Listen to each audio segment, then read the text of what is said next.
তেজগাঁও থেকে সংবাদ সন্ধ্যা নিয়ে আপনাদের সাথে আছি আমি আলিয়া।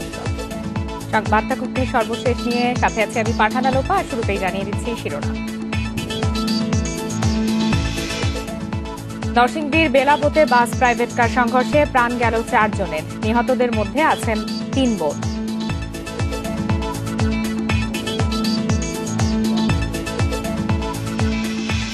দেশে করোনায় আরও 17 জনের মৃত্যুতে প্রাণহানি বেড়ে 7,576, নতুন 990 রোগী শনাক্ত।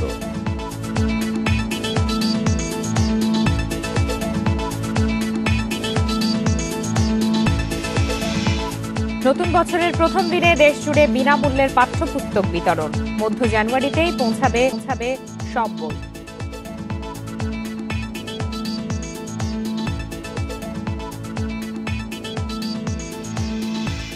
আগামী সপ্তাহে সারা দেশে কমতে পারে তাপমাত্রা, চলতি মাসে একাধিক শৈত্যপ্রবাহের শঙ্কা।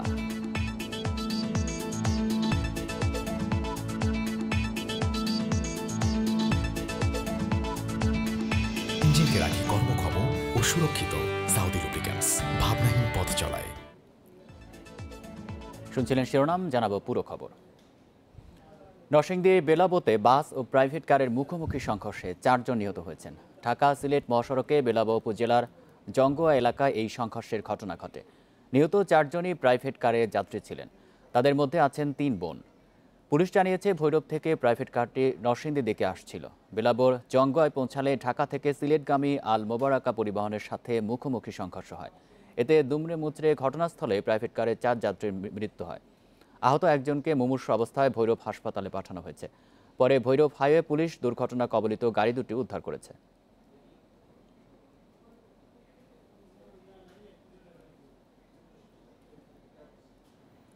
দেশে করোনায় আরও 17 জনের মৃত্যু হয়েছে, এর মধ্যে পুরুষ 10 এবং নারী 7 জন। এ নিয়ে মোট প্রাণহানি হল 7,576 জনের। 180টি ল্যাবে 24 ঘন্টায় 12,074 নমুনা পরীক্ষায় করোনা শনাক্ত হয়েছে 990 জনের। পরীক্ষা বিবেচনায় শনাক্তের হার 8.18%। শুক্রবার স্বাস্থ্য অধিদপ্তরের বিজ্ঞপ্তিতে জানানো হয়, দেশে মোট করোনা আক্রান্তের সংখ্যা দাঁড়ালো 5,14,500 জনে। সুস্থ হয়েছেন আরও 1,197 জন। এ নিয়ে মোট সুস্থ 4,58,656 জন।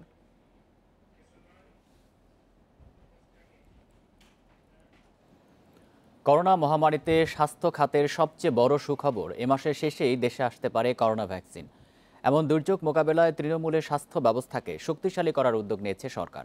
8 বিভাগেই আধুনিক ক্যান্সার হাসপাতাল এবং প্রতি জেলায় PCR lab, ICU unit, burn unit প্রতিষ্ঠার লক্ষ্য ঠিক করা হয়েছে এই বছর। এছাড়া সব স্বাস্থ্যসেবা প্রতিষ্ঠানকে এক ছাতার নিচে আনতে মহাখালীতে হবে বঙ্গবন্ধু স্বাস্থ্য নগরী। করোনা মহামারী চোখে আঙুল দিয়ে দেখিয়েছে দেশের স্বাস্থ্য খাতের নানা অসঙ্গতি। দুর্নীতি আর অব্যবস্থাপনার যেসব অভিযোগ উঠেছে তা খণ্ডাতে কাজ করছে স্বাস্থ্য বিভাগ। উদ্দেশ্য টেকসই স্বাস্থ্য ব্যবস্থা গড়ে তোলা। বিশ্বের বিভিন্ন দেশে এরই মধ্যে শুরু হয়েছে করোনা ভ্যাকসিন প্রয়োগ। নতুন বছরে দেশের স্বাস্থ্য খাতের জন্য সবচেয়ে বড় সুখবর, এ মাসেই পাওয়া যাবে ভ্যাকসিন। শুরুর দিকে 4.5 কোটি মানুষকে ভ্যাকসিন দেয়া যাবে।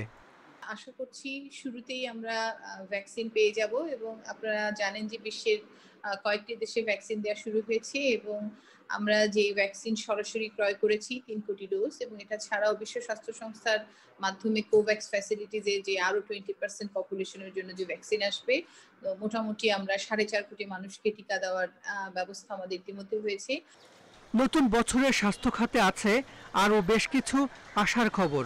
সারা দেশের জেলা হাসপাতালগুলো শক্তিশালী করার পরিকল্পনা নিয়েছে সরকার। প্রতিটি হাসপাতালে বাড়বে শয্যা সংখ্যা, স্থাপিত হবে Covid isolation unit, ICU unit, সংক্রমণ প্রতিরোধ বিভাগ। এছাড়া অক্সিজেন সরবরাহ নিশ্চিত করা, বার্ন ইউনিট প্রতিষ্ঠা এবং বর্জ্য ব্যবস্থাপনাও শক্তিশালী করা হবে। ঢাকা মেডিকেল কলেজকে 5,000 শয্যায় উন্নীত করা, 8 বিভাগে আধুনিক ক্যান্সার হাসপাতাল এবং মহাখালীতে বঙ্গবন্ধু স্বাস্থ্য নগরী করার কাজও শুরু হবে এবছরেই। এছাড়া মানসিক হাসপাতাল, আমাদের যেটা পাবনায় মানসিক হাসপাতাল রয়েছে, সেটাকেও আরো সম্প্রসারণ করে আধুনিকায়ন করা এবং সেটাকে আরো জোরদার শক্তিশালীকরণ, এই প্রকল্পটা নিয়েও আমরা কাজ করছি। আমরা আরো কাজ করছি আমাদের মহাখালী এলাকায় যে সমস্ত স্বাস্থ্য কমপ্লেক্সের স্বাস্থ্যের প্রতিষ্ঠানগুলো রয়েছে সেগুলোকে অর্গানাইজ করে একটা বঙ্গবন্ধু স্বাস্থ্য নগরী প্রতিষ্ঠা করা, এই ধরনের একটা প্রকল্প নিয়েও আমরা পরিকল্পনার পর্যায়ে রয়েছে। সংকট কাটাতে স্বাস্থ্য খাতে প্রায় 50,000 জনবল নিয়োগের সুখবরও আসতে পারে এবছর। Hasan Misbah, independent news, Dhaka. বছরের প্রথম দিনে সারা দেশে স্কুলের শিক্ষার্থীদের বই বিতরণ শুরু হলেও সব বই পৌঁছায়নি স্কুলগুলোতে। এমনকি রাজধানীর অনেক শিক্ষা প্রতিষ্ঠানেও পৌঁছায়নি সব শ্রেণীর পাঠ্য বই। তবে মন্ত্রণালয় জানিয়েছে 12 জানুয়ারির মধ্যে সব বই পৌঁছে যাবে শিক্ষার্থীদের হাতে।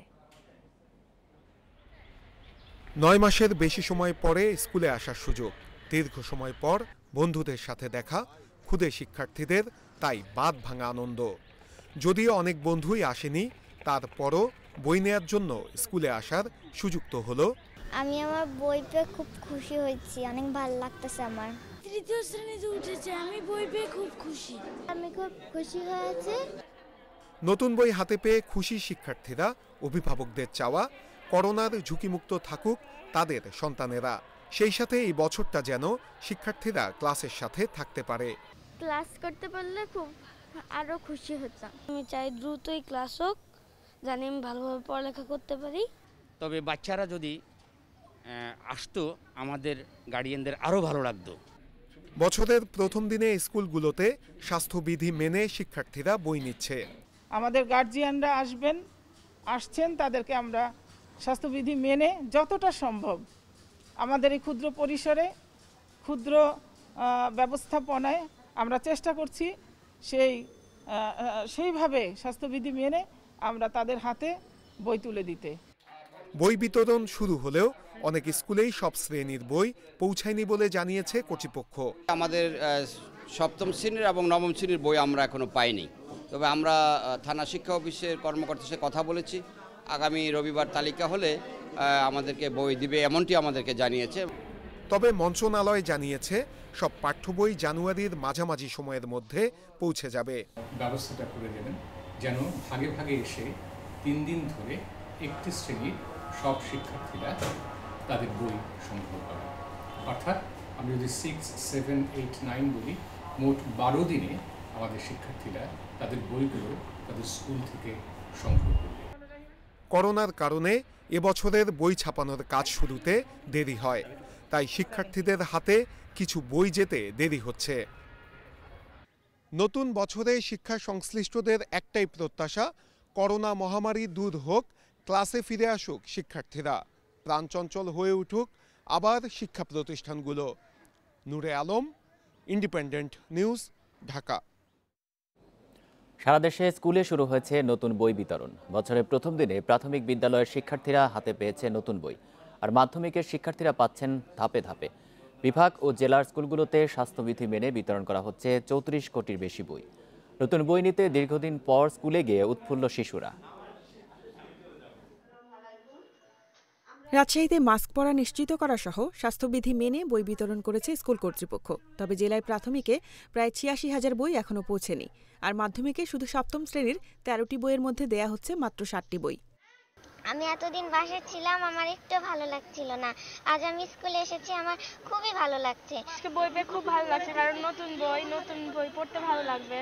মাস্ক পরে অবশ্যই আসছে, এবং বইটা আমরা সরকারি নির্দেশনা পেয়েছি যে বইটা সরাসরি বাচ্চাদের হাতে দিব না, ব্যাগে ভরে দেব। আমরা ঠিক সেভাবে দড়ি দিয়ে বেঁধে আমরা ব্যাগে করে বইটা দিয়েছি। বরিশাল নগরীর সিস্টার্স ডে সরকারি প্রাথমিক বিদ্যালয়ে বই বিতরণ কর্মসূচির উদ্বোধন করেন জেলা প্রশাসক। দীর্ঘদিন পর স্কুলে গিয়ে নতুন বই পেয়ে খুশি শিক্ষার্থীরা। আজকে শুরু হলো এবং পর্যায়ক্রমে উইদিন 1 উইক সকল শিক্ষার্থীদের কাছে আমাদের প্রাথমিক, মাধ্যমিক, মাদ্রাসা বা আমাদের অন্যান্য কিন্ডারগার্টেন, জাতীয় বিদ্যালয় সকলের নিকটে আসলে বই পৌঁছে যাবে। করোনার কারণে এবার শিক্ষার্থীদের নতুন বই দেয়া হচ্ছে কয়েক ধাপে স্বাস্থ্যবিধি মেনে। চট্টগ্রাম বিভাগে প্রাথমিক ও মাধ্যমিক পর্যায়ে এবার বই পাচ্ছে 2,37,000 ছাত্রছাত্রী। বাসায় গিয়ে পড়বো, বই পেয়ে আমার থেকে ভালো লাগতেছে।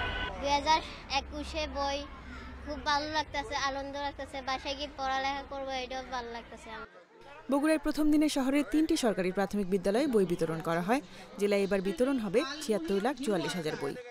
শিক্ষার্থীদের মধ্যে তো অবশ্যই একটা উৎসাহ, তবে করোনার কারণে দীর্ঘদিন স্কুলে অনুপস্থিতির কারণে হয়তো তাদের মধ্যে একটা স্থবিরতা বিরাজ করছিল। আজকের দিনটা আসলে তাদেরকে আবার নতুন করে আশা জাগিয়ে। টাঙ্গাইলেও বছরের প্রথম দিনে নতুন বই পেয়ে আনন্দিত শিক্ষার্থীরা। গাজীপুরের শিক্ষা কর্মকর্তা জানান, জেলায় ৫৮,০৯,০০০ চাহিদার বিপরীতে এ পর্যন্ত বই পাওয়া গেছে প্রায় ১৭ লাখ। সিলেটে সরকারি অগ্রগামী বালিকা উচ্চ বিদ্যালয়ে কর্মসূচির উদ্বোধন করা হয়। শিক্ষার্থীদের বইয়ের সঙ্গে দেয়া হচ্ছে মাস্ক। সুনামগঞ্জের ১১ উপজেলায় বই পাচ্ছেন শিশুরা। এছাড়া রংপুর, ঝিনাইদহ, নীলফামারী, মেহেরপুর সহ বিভিন্ন জেলায়ও শুরু হয়েছে বই বিতরণ। শ্রেণী চাহিদা অনুযায়ী ৪ ধাপে ১২ জানুয়ারি পর্যন্ত চলবে এই কার্যক্রম। খাদিজাতুল কোবরা, ইন্ডিপেন্ডেন্ট নিউজ ডেস্ক। নতুন বছরে দেশের রাজনীতি ইতিবাচক ধারায় ফেরার আশা আওয়ামী লীগের সাধারণ সম্পাদক ওবায়দুল কাদেরের। অন্যদিকে নতুন বছরের সরকার বিরোধী সব দলের মধ্যে রাজনৈতিক ঐক্য সৃষ্টি করে আন্দোলন জোরদার করতে চান বিএনপি মহাসচিব মির্জা ফখরুল ইসলাম আলমগীর।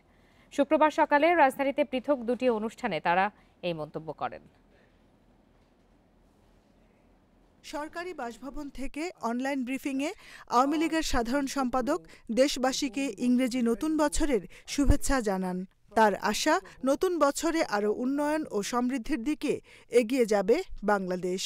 ব্যক্তি, সমাজ এবং রাষ্ট্রীয় জীবনে প্রস্ফুটিত হোক সম্ভাবনা নতুন কলি। দেশের রাজনীতিতে নেতিবাচক ধারার পরিবর্তে ইতিবাচক ধারা ফিরে এসে নতুন বছরে নতুন আশার মালা গেঁথে এগিয়ে যায় সমৃদ্ধ বাংলাদেশের স্বপ্নময় অভিযাত্রা। এর আগে ছাত্রদলের ৪২তম প্রতিষ্ঠাবার্ষিকী উপলক্ষে বিএনপির প্রতিষ্ঠাতা জিয়াউর রহমানের কবরে ফুল দিয়ে শ্রদ্ধা জানান বিএনপি মহাসচিব। তার আত্মার মাগফেরাত করে মোনাজাতে অংশ নেন। এ সময় তিনি বলেন, সরকার পতনে জনগণকে সঙ্গে নিয়ে আন্দোলন গড়ে তোলা হবে। জনগণের বৃহত্তর ঐক্য, রাজনৈতিক দলগুলোর ঐক্যের মধ্য দিয়ে, একটি গণ অভ্যুত্থানের মধ্য দিয়ে এই ফ্যাসিবাদী স্বৈরাচারকে পরাজিত করতে হবে। সেই লক্ষ্যে আমরা কাজ করছি। আমরা ইনশাআল্লাহ এটাতে সফল হবে বলে আমরা। একটি নিরপেক্ষ সরকার ও নির্বাচন কমিশনের পরিচালনায় সুষ্ঠু নির্বাচন দিতে সরকারকে বাধ্য করার বিষয়েও আশাবাদী বিএনপি মহাসচিব।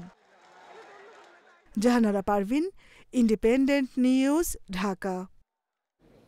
নতুন বছরের প্রথম দিনে পরিবার পরিজন নিয়ে ঘুরতে বেরিয়েছেন নগরবাসী। এই বিষয়ে আরও জানাতে মানিক মে অ্যাভিনিউ থেকে যোগ দিচ্ছেন সহকর্মী শাহরিয়ার অনির্বাণ। অনির্বাণ, মানিক মে অ্যাভিনিউতে জনসমাগম কেমন দেখছেন? সর্বশেষ পরিস্থিতি জানাবেন। দেখুন, একে তো শুক্রবার আজকে, তারপরে 2021 সালের প্রথম দিন, তো যার কারণে দুয়ে মিলে কিন্তু নগরবাসীর একেবারে বলা যায় উৎসব মুখর একটা পরিবেশ তৈরি হয়েছে।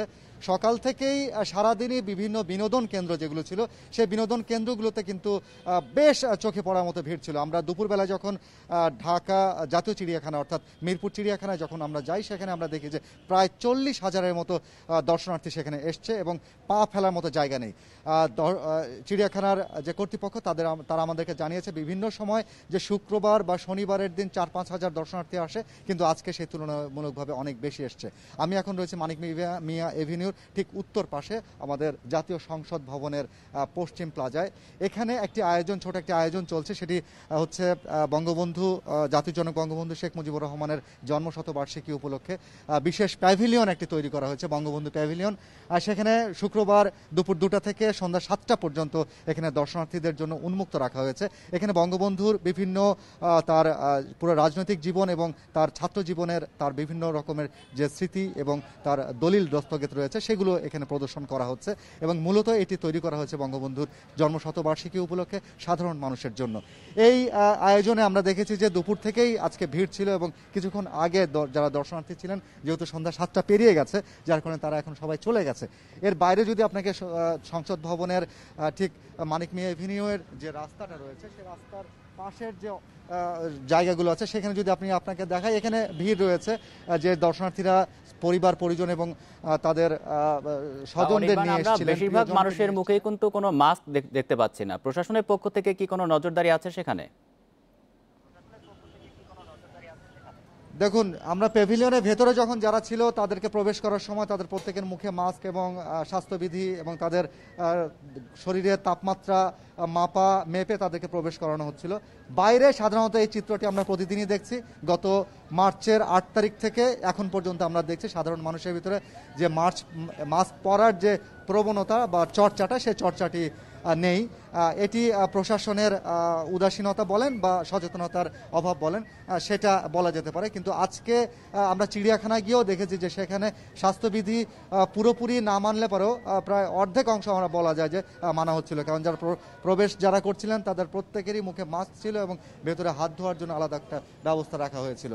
তো এর বাইরে কিন্তু আজকে রাজধানীতে খুব বেশি আয়োজনের তেমন একটা খবর আমরা পাইনি, কারণ জানেন যে স্বাস্থ্যবিধি মেনে সবাইকে বলা হচ্ছিল যে ঘরের ভিতরে থেকে এই খ্রিস্টীয় নববর্ষটা উদযাপন করার জন্য, যার কারণে নগরবাসী আজকে বিকেলবেলায় বিনোদন কেন্দ্রের সংখ্যা বলতে শুধুমাত্র রাজধানীর জাতীয় চিড়িয়াখানা, সেই চিড়িয়াখানাতেই তারা বেশি ভিড় করেছে। এর বাইরে কিন্তু খুব বেশি, যেমন রবীন্দ্র সরোবরে আমরা দেখেছি সেখানে ভিড় আছে, কিন্তু আমরা হাতির ঝিলে দেখেছি যে হাতির ঝিলে গতকালকে তুলনামূলকভাবে আজকে ভিড় অনেকখানি কম ছিল, কারণ সেখানকার প্রশাসন স্থানীয়ভাবে বলেছেন যে বিকেল 5টার পরে সেখানে কোনো জমায়েত করা যাবে না। তো যার কারণে এখন বলা যায় যে রাজধানীবাসী এই খ্রিস্টীয় নববর্ষের প্রথম দিনের আজকের দিনের তাদের উদযাপন শেষে এখন তারা ঘরমুখ হচ্ছে। এই ছিল আমার কাছে সর্বশেষ। মানিক এভিনিউ থেকে জানাচ্ছেন সহকর্মী শাহরিয়ার অনির্বাণ। সারা দেশে আগামী 3 থেকে 4 দিন কিছুটা বাড়লেও মাসের দ্বিতীয় সপ্তাহ থেকে কমতে শুরু করবে তাপমাত্রা। চলতি মাসে দেশে একাধিক মৃদু থেকে মাঝারি শৈত্যপ্রবাহ বয়ে যেতে পারে বলেও জানিয়েছেন আবহাওয়াবিদরা।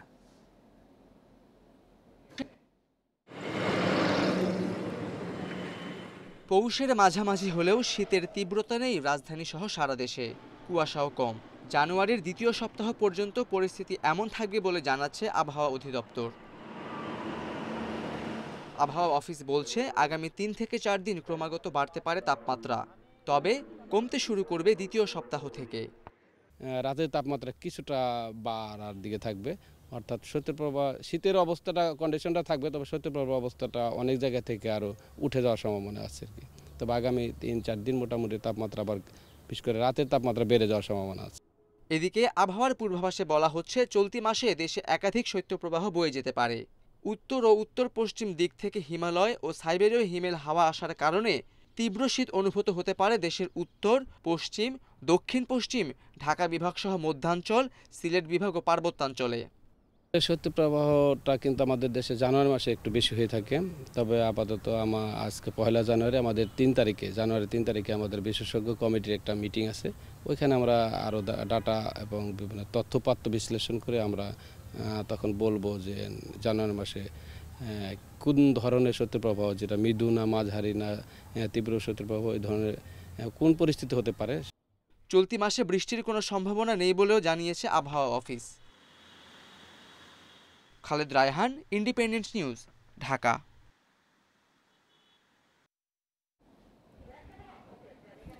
মেট্রো রেল, পদ্মা সেতু সহ একসাথে চলছে বেশ কয়েকটি মেগা প্রকল্পের কর্মযজ্ঞ।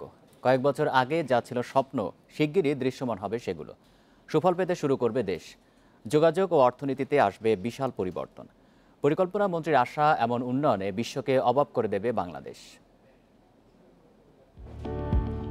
করোনা মহামারীতে বিপর্যস্ত গোটা বিশ্ব, তার প্রভাব পড়ে পদ্মা সেতুর নির্মাণ কাজেও। সব বাধা পেরিয়ে দৃশ্যমান হয়েছে 6.15 কিলোমিটার সেতু। মূল সেতুর 91% কাজ শেষ, আর প্রকল্পের সার্বিক অগ্রগতি 82.5%। 2022 সালে এটি চলাচলের জন্য খুলে দেওয়ার কথা রয়েছে। সবচেয়ে অহংকারের দিক, বাংলাদেশ সরকারের 30,000 কোটি টাকায় নির্মাণ হচ্ছে পদ্মা সেতু। 2001 সালে 4 জুলাই ভিত্তিপ্রস্তর স্থাপন করেন প্রধানমন্ত্রী শেখ হাসিনা। 2007 সালে 10,162 কোটি টাকার প্রকল্প একনেকে পাস হয়। সেটি বেড়ে দাঁড়িয়েছে 30,193 কোটি টাকা। বিশেষজ্ঞরা বলছেন পদ্মা সেতু চালু হলে জিডিপি প্রবৃদ্ধি হবে 1 থেকে 1.5 ভাগ। দক্ষিণ পশ্চিম অঞ্চলের জিডিপি বাড়বে 2 ভাগের বেশি। এই সেতুর মাধ্যমে মংলা ও বেনাপোল স্থলবন্দরের সঙ্গে যুক্ত হবে রাজধানী এবং সরাসরি যোগাযোগ স্থাপিত হবে চট্টগ্রামের সাথে। পদ্মা সেতু হয়ে ঢাকা থেকে যশোর পর্যন্ত 39,258 কোটি 13 লাখ টাকা ব্যয়ে 173 কিলোমিটার রেলপথ প্রকল্পেরও অগ্রগতি হয়েছে 31%।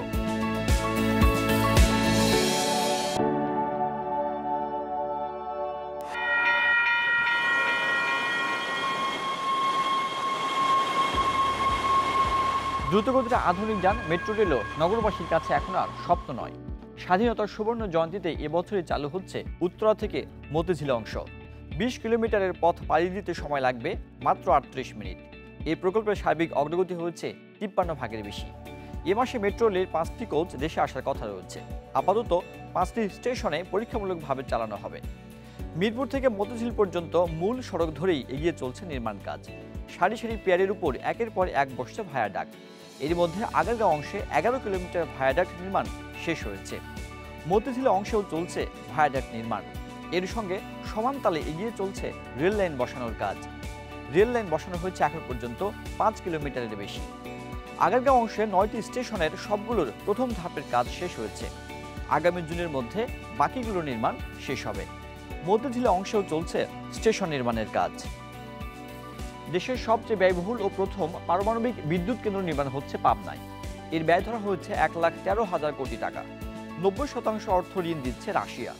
করোনাকালে অনেক প্রকল্প গতি হারালেও বাধাগ্রস্ত হয়নি রূপপুর পারমাণবিক বিদ্যুৎ কেন্দ্রের কাজ। প্রকল্পের ভৌত কাজের অগ্রগতি 30 ভাগের বেশি। এই কেন্দ্রে 2টি ইউনিটে 2400 মেগাওয়াট বিদ্যুৎ উৎপাদন হবে।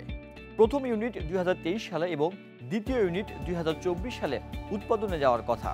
1961 সালে দেশে প্রথম পারমাণবিক বিদ্যুৎ কেন্দ্র নির্মাণের উদ্যোগ নেওয়া হয়।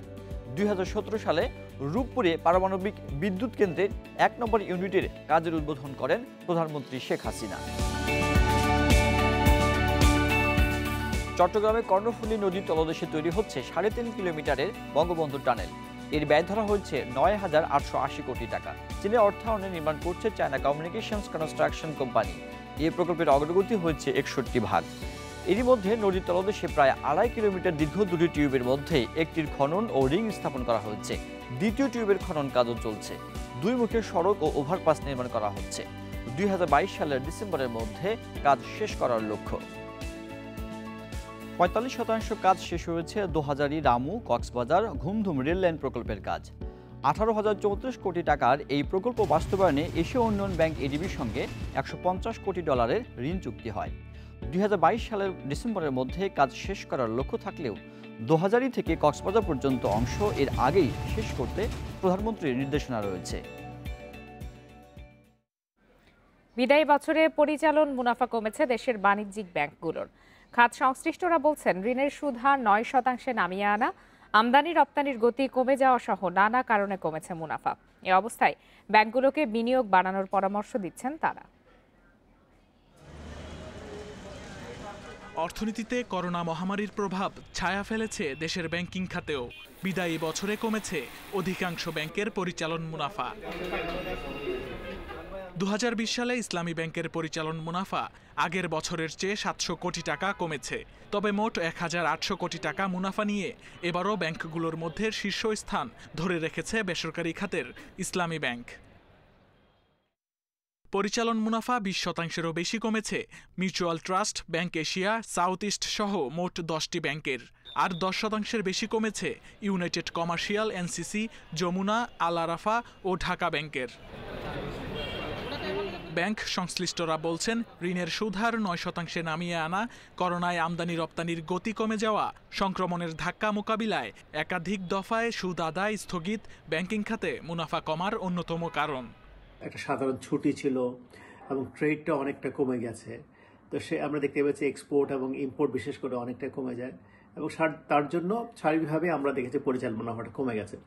এখন একটা ব্যাংকের আসলে স্ট্রেংথে বোঝা যাবে তার ট্যাক্স, তার প্রভিশনগুলো অ্যাড করে তারপরে কত আসলে প্রফিট আফটার ট্যাক্স আসে। এই পরিস্থিতিতে ব্যাংকগুলোকে বিনিয়োগ বাড়ানোর পরামর্শ দিচ্ছেন বিশ্লেষকরা। করোনার সাথে অ্যাডজাস্ট করতে গিয়ে ব্যাংকগুলোকে ট্রান্সফরমেশনের মধ্য দিয়ে যেতে হচ্ছে। আমরা কিন্তু বলছি this is the period of for investment. তারা ভবিষ্যতের প্রফিটের জন্য এটাকে বিনিয়োগের সময় হিসেবে বিবেচনা করবেন। এদিকে করোনা মহামারীর মধ্যেও দ্রুত কার্যক্রম প্রসার ও ঋণ ছাড় করায় পরিচালন মুনাফা বেড়েছে premier bank, first security Islami bank, national bank, NRB commercial bank, NRB global bank, Madhumati, union ও মেঘনা ব্যাংকের। Shamim Ahmed, independent news, Dhaka. বিপর্যস্ত 2020-এর পর ব্যস্ত সূচির চ্যালেঞ্জ 2021-এ। নতুন বছরে নিজেদের ছাড়িয়ে যাবার আকাঙ্ক্ষা তাসকিন সৌম্যদের। উইন্ডিজ সিরিজে 400% সাফল্য। ক্রিকেটারদের পাশাপাশি কঠিন পরীক্ষা বিসিবির জন্য।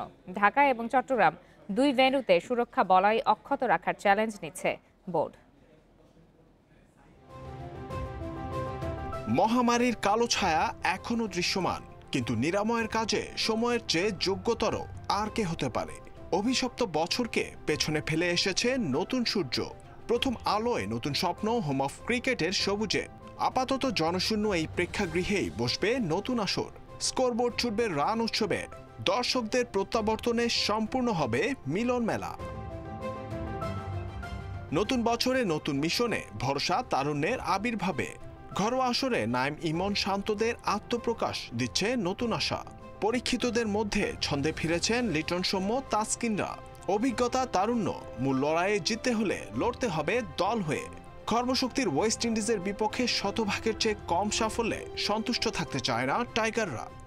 অনেকদিন পরে ইনশাল্লাহ আমাদের সামনে ইন্টারন্যাশনাল সিরিজ হতে যাচ্ছে, তো ডেফিনেটলি লক্ষ্য থাকবে যে আমরা যাতে সবাই ভালো করতে পারি এবং ভালো কিছু দেশকে উপহার দিতে পারি, এবং আল্লাহ তাআলা যদি আমারও সেখানে সুযোগ করে আমি আমার 100% দিয়ে চেষ্টা করব ভালো কিছু করার। সবাইকে নতুন বছরের শুভেচ্ছা।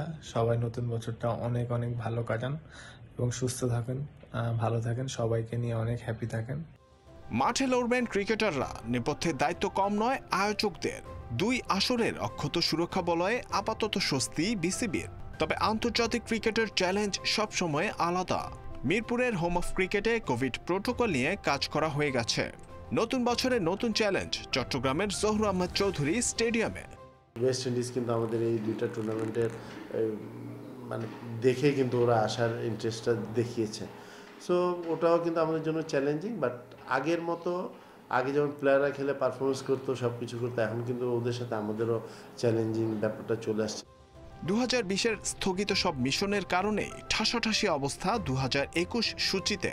এশিয়া কাপ আর টি-20 বিশ্বকাপ ছাড়াও এক বছরে কমপক্ষে 8 সিরিজের চ্যালেঞ্জ টাইগারদের সামনে। জহিরুল ইসলাম, ইন্ডিপেন্ডেন্ট নিউজ, ঢাকা। জয় দিয়ে নতুন বছর রাঙালো চট্টগ্রাম আবাহনী। ফেডারেশন কাপের প্রথম কোয়ার্টার ফাইনালে শেখ রাসেলকে 2-0 গোলে হারিয়েছে চট্টগ্রামের দলটি। দারুণ জয়ে শেষ 4-এ পৌঁছে গেছে চট্টগ্রামের দলটি। ম্যারমেরে প্রথমার্ধের পর 68 মিনিটে পুলাডফের ফাউলে পেনাল্টি পায় শেখ রাসেল, কিন্তু স্পট কিক থেকে জিয়ান কার্লো লোপেজের দুর্বল শট রুখে দেন মোহাম্মদ নাইম। 83 মিনিটে লোপেজকে আরও একবার হতাশ করেন আবাহনী গোলরক্ষক। নির্ধারিত সময়ে গোল না পেলেও অতিরিক্ত সময়ে বাজিমাত আবাহনীর। 107 মিনিটে রাকিব হাসানের গোলে এগিয়ে যায় চট্টগ্রাম। 6 মিনিট পর স্কোরলাইন 2-0 করেন মান্নাফ রাব্বি। এরপর আর ঘুরে দাঁড়াতে পারেনি শেখ রাসেল। গ্রুপ চ্যাম্পিয়ন হয়ে কোয়ার্টারে আসা শেখ রাসেল বিদায় নেয় টুর্নামেন্ট থেকে। বল জালে জড়িয়েছেন এবং সেটাকে গোল সিগন্যাল। চারটা কর্নারও তারা। এ ছিল সংবাদ সন্ধ্যায়। ইন্ডিপেন্ডেন্ট টেলিভিশনের সব খবরের আরো বিস্তারিত জানতে চোখ রাখুন ফেসবুক, ইউটিউব আর টুইটারে। ধন্যবাদ সবাইকে।